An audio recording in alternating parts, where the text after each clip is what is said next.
Hello friends, कैसे हैं आप सब। आज मैं एक नया वीडियो लेकर आया हूँ। इंडियन सिनेमा के शोमैन कहे जाने वाले सुभाष घई जी के ऊपर।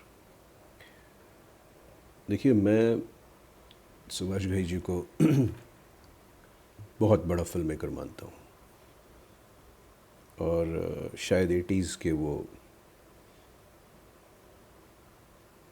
मिड 80s से लेट 80s और अर्ली 90s के वो अनडिस्प्यूटेड शोमैन थे।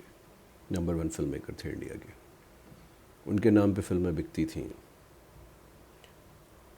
मेरे मन में उनके लिए ज़्यादा रिस्पेक्ट इसलिए भी है क्योंकि जो दूसरे बड़े मूवी मोगल्स होते थे, जैसे कि मनमोहन देसाई जी और प्रकाश मेहरा जी और इस तरह के जो बड़ी फिल्में बनाया करते थे,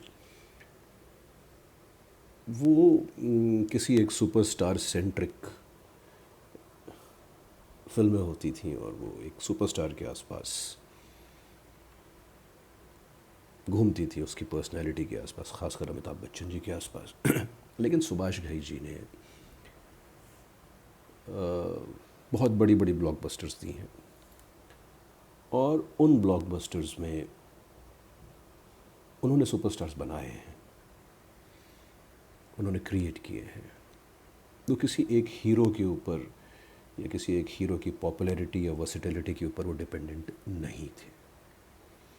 जब भी उन्हें ऐसा लगता था कि एक फ़लाना हीरो अब सुपरस्टार कैटेगरी में पहुंच रहा है, तो किसी और के साथ वो फिल्म बना लेते थे और फिर से उस फिल्म को सुपरहिट कर देते थे। तो क्या थी सुभाष घई जी का मैजिक, उनकी आर्ट, उनकी कला। देखिए, यहाँ पर क्या है ना कि बहुत सारी चीज़ें ऐसी हैं जो मैं यहाँ आप लोगों से अक्सर मैं बात करता हूँ, क्योंकि मैं ख़ुद सिनेमा का स्टूडेंट हूँ, वर्ल्ड सिनेमा, कमर्शियल सिनेमा। तो जाने अनजाने भी कुछ चीज़ें ऐसी होती हैं जो शायद फिल्म मेकर्स जो करते हैं सबकॉन्शियसली, और हम एज अ व्यूअर देखते हैं, लेकिन हमको चीज़ें अच्छी लगती हैं, लेकिन हमको उसके पीछे की चीज़ समझ में नहीं आती है। उसका रहस्य क्या है, उसकी गूढ़ता क्या है, और उसके फार्मूलाज क्या हैं, और उसका टेम्पलेट क्या है। तो आज मैं कोशिश करूँगा सुभाष घई जी को डिकोड करने की। मेरे हिसाब से सुभाष घई जी का जो मैक्सिमम काम है सिनेमा में, जो उनके मैक्सिमम ब्लॉकबस्टर्स हैं, उन सब का एक अंडरलाइंग थीम मैक्सिमम फिल्मों का था। कुछ फिल्में of course definitely exceptions will be there, लेकिन जो सबसे बड़ा अंडरलाइंग थीम उनकी फिल्मों का था, वो था रिवेंज। उनकी हर फिल्म ऑलमोस्ट एक रिवेंज ड्रामा है। विश्वनाथ का वकील, कालीचरण का वो पुलिस वाला, कर्ज में तो वो रीइंकार्नेट होकर आते हैं, ऋषि कपूर रीइंकार्नेट होकर आते हैं बदला लेने के लिए। विधाता के वो बूढ़े दिलीप कुमार जी, जो अपने बेटे की मौत का बदला लेते हैं और इतने बड़े डॉन बनते हैं। कर्मा में अगेन दिलीप कुमार जी, जो इतना बड़ा बदला लेते हैं।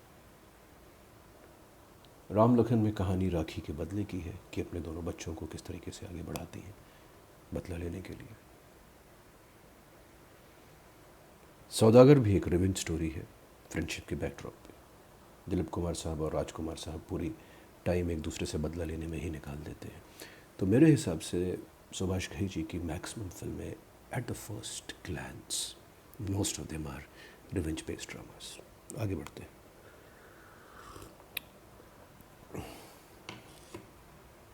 उनके हीरोज़ के ऊपर आते हैं।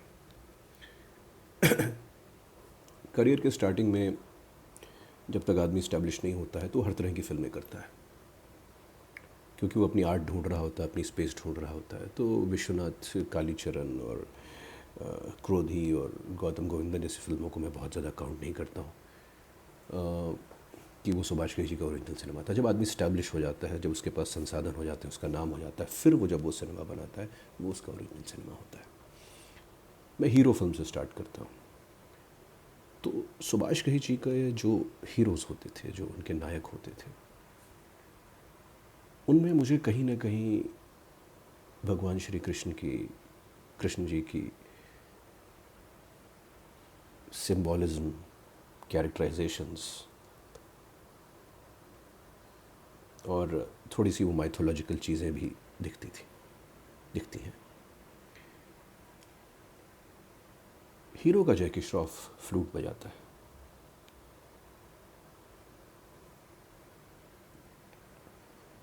कर्ज का ऋषि कपूर लड़कियों में बहुत पॉपुलर है।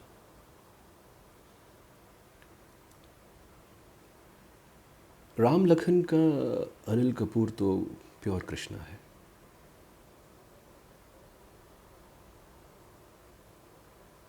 कर्मा के जैकी श्रॉफ और कर्मा के अनिल कपूर भी।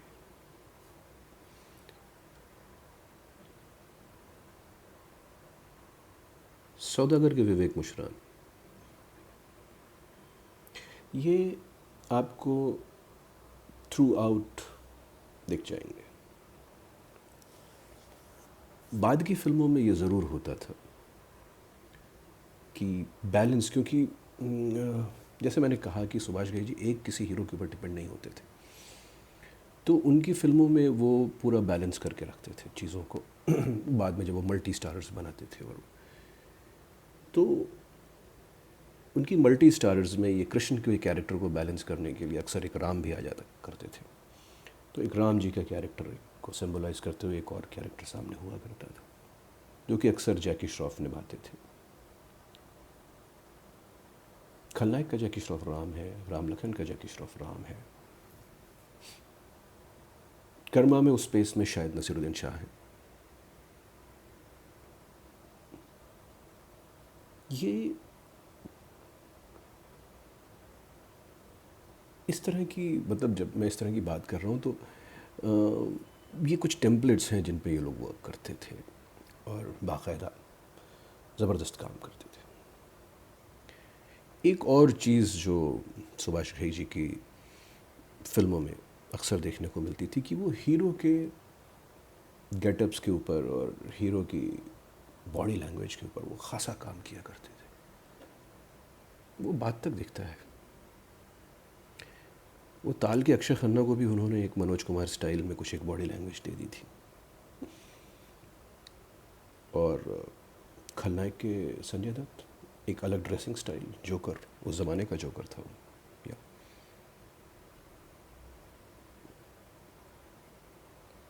राम लखन के अनिल कपूर, वो टोपी, वो बांसुरी। जैकी श्रॉफ हीरो के।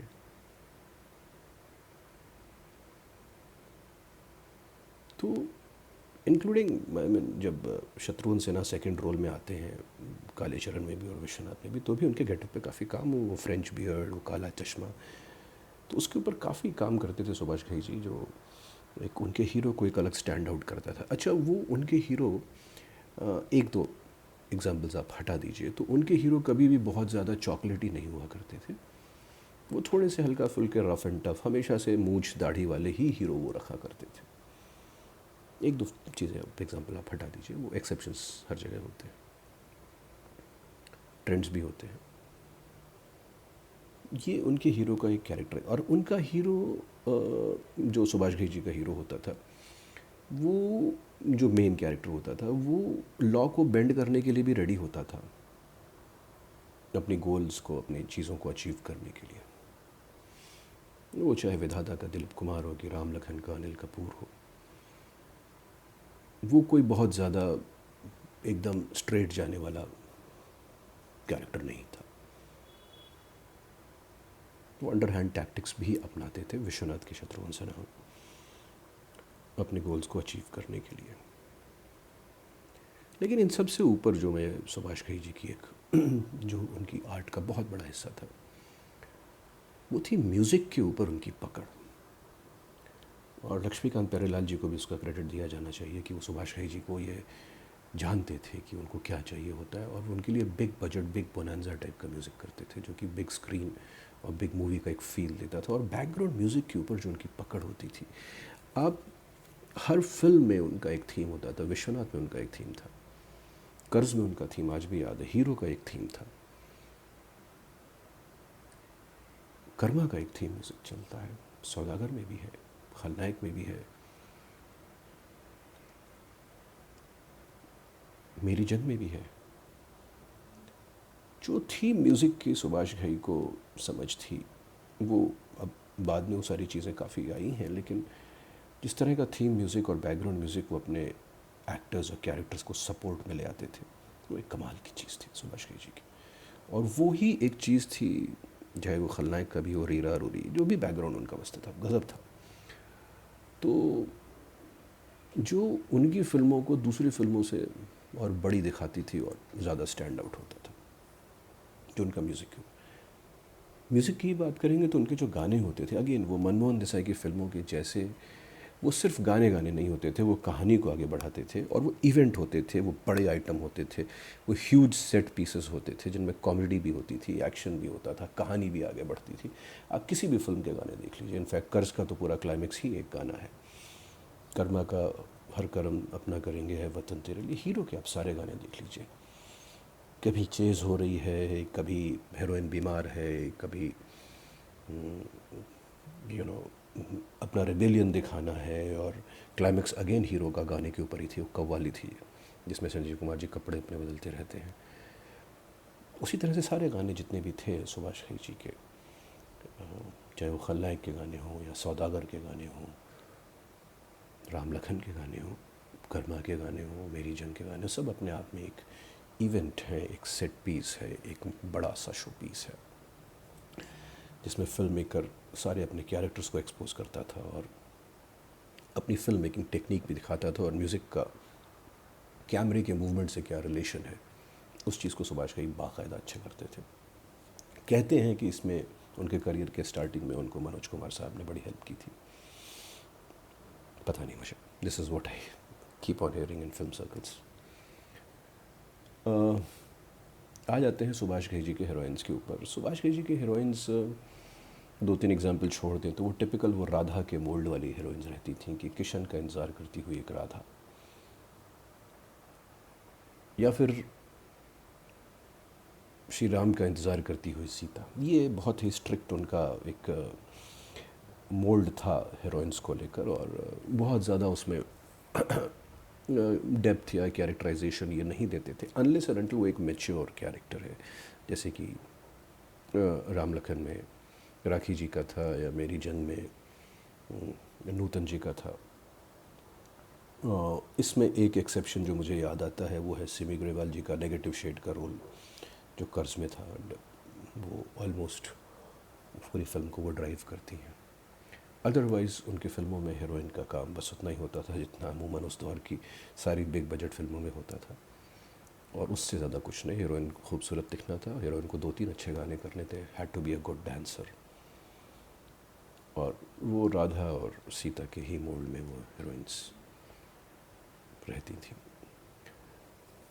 एक जो चीज़ मुझे उनकी फ़िल्मों में, पर्सनली बोलता हूँ, मैं उनको बहुत बड़ा फिल्म मेकर मानता हूँ, लेकिन जो मुझे बहुत अच्छी नहीं लगती थी उनकी फ़िल्मों में, कि उनके विलन्स अक्सर मुझे बड़े कैरिकेचरिश दिखते थे। सब पॉपुलर विलन्स हैं, लेकिन मुझे पर्सनली मतलब वो एक जिस तरीके का उन्होंने गेटअप सौदागर में अमरीश पुरी जी को दिया,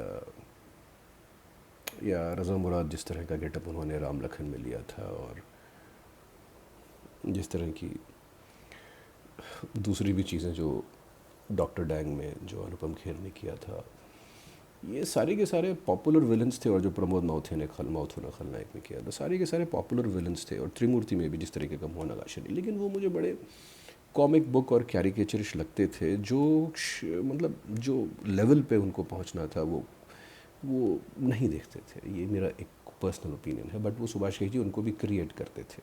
वो भी उनकी एक आर्ट थी कि उनके विलन इतने बड़े रहेंगे, जो मेन विलन रहेगा वो थोड़ा सा कैरिकेचरिश, और उसके अलावा छोटे छोटे अलग अलग रोल्स में 7-8 विलन्स का एक पूरा गैंग होता था। ये उनकी स्टाइल थी। एक और चीज़ जो मुझे सुभाष घई जी की बहुत अच्छी नहीं लगती थी, हालांकि कुछ फिल्मों में बहुत लाजवाब ढंग से हुआ, क्लाइमैक्सेस मुझे उनके हमेशा थोड़े से क्योटिक लगते थे, थोड़े से। लेकिन ओवरऑल इस तरह का फ़िल्म मेकर, इस तरह का कन्विक्शन और फिल्म इंडस्ट्री में इस तरह का रिकॉर्ड और अपनी आर्ट के ऊपर इस तरह का कमांड और उस तरह का विज़न, इस तरह का बड़ा सिनेमा बनाना हर किसी के बस की बात नहीं होती है. That is why he was called the showman. He still is the showman. And आज के टाइम पे we miss his kind of films, there is no doubt about it. His kind of blockbuster cinema. कहीं ना कहीं आगे चल के उन्होंने अपनी ही तरह की फ़िल्में बनाना बंद कर दिया. और जब आदमी अपनी तरह की फ़िल्में बनाना बंद करता है और आसपास का ट्रेंड फॉलो करने लगता है तो फिर वो एक फॉलोअर हो जाता है, वो ट्रेंड क्रिएटर नहीं रहता था. बट सुभाष घई ने जो भी सिनेमा बनाया वो सब मेमोरेबल सिनेमा है, वो हमेशा याद किया जाएगा. And he was definitely the undisputed king of late 80s and early 90s.